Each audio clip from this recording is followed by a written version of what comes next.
Okay, let's talk about a really cool mystery, one you might have even experienced yourself. It's late at night, maybe you're on a long drive, and you're just scanning through the AM radio dial, and then all of a sudden, bam, you're listening to a broadcast from a city that's hundreds of miles away. How on earth is that possible? Yeah, it's a strange but surprisingly common thing.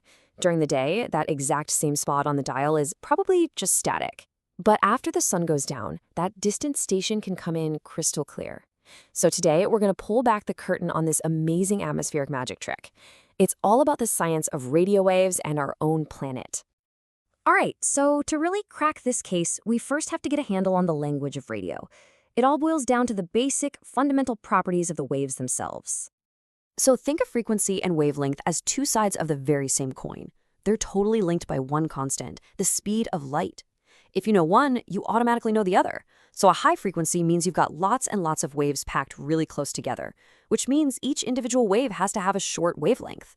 And the opposite is true. A low frequency means the waves are really spread out, giving them a much, much longer wavelength. And you can really see that relationship in action right here.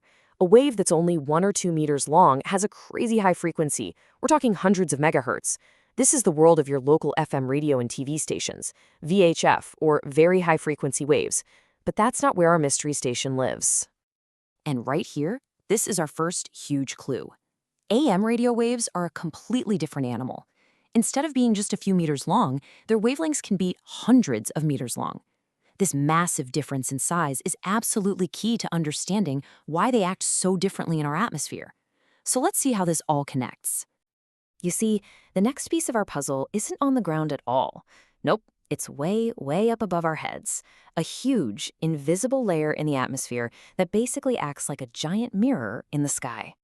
Welcome to the ionosphere. This is a region of our upper atmosphere that's so high up, the sun's radiation is intense enough to literally knock electrons off of gas atoms. What that does is create this electrically charged layer. You can almost think of it as a natural, planet-sized electrical ceiling. And this ceiling is way, way up there. It starts at around 80 kilometers. That's about 50 miles, straight up above the Earth's surface. And that altitude, well, that's going to be very important in just a moment. Okay, now it's time to combine our two big clues, the super long waves of AM radio and this high up layer called the ionosphere. The secret ingredient that makes it all click is the simple 24-hour cycle of day and night. I know, it sounds like a weird question, right? What could the sun possibly have to do with your par stereo? But believe it or not, the sun is the master switch for this whole phenomenon. Whether it's in the sky or not completely changes the rules of the game for radio transmission. So here is the secret. During the day, all that intense sunlight creates a low, dense part of the ionosphere called the D layer. And this layer acts like a big, wet sponge. It just soaks up AM radio waves. But at night, when the sun's gone, that D layer completely disappears. The sponge just vanishes. And this reveals a higher layer called the F layer, which doesn't absorb the waves at all. No, it reflects them. It turns into a giant mirror. Let's just walk through it real quick. During the day, an AM signal goes shooting up from a transmitter. It hits that D-layer sponge and it just gets soaked up. It goes nowhere.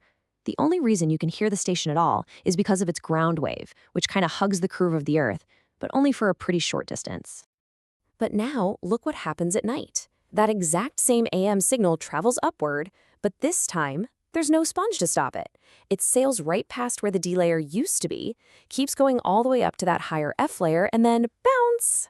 The F layer actually refracts or bends the signal right back down to Earth, and it can land hundreds, sometimes even thousands of miles from where it started.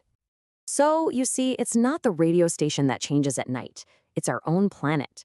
The daily rotation of the Earth is literally flipping a giant switch in the sky, turning our atmosphere from a radio absorber into a radio reflector. Every single evening. This all leads to one final question, though. If there's this giant mirror in the sky every night, why does it only seem to work for AM radio? I mean, why can't you pick up an FM station or a TV channel from the next state over? Well, this chart really shows you the dramatic difference. If we pretend the frequency of AM radio is just 1, then the frequency of your average FM or TV signal is more like 100. It is a massive, massive gap. And that difference in energy is everything. So here's why that matters so much. The long, low-energy AM waves, they kind of gently hit that F layer and get bent back down to Earth. But the short, powerful, high-frequency FM and TV waves, they're like bullets. They don't bounce. They just punch right through the ionosphere and keep going, straight out into deep space. And that is exactly why they're limited to line of sight. If you can't basically see the transmitter, you're not getting the signal. And there you have it. That's the perfect recipe for our midnight radio mystery. You need those long, kind of lazy waves of AM radio. You need the sun to go down so that absorption D layer just disappears.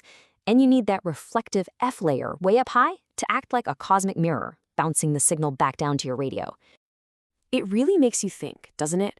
This entire global communication network literally flickers on and off every single day, and it's controlled by nothing more than the simple, silent turning of the Earth.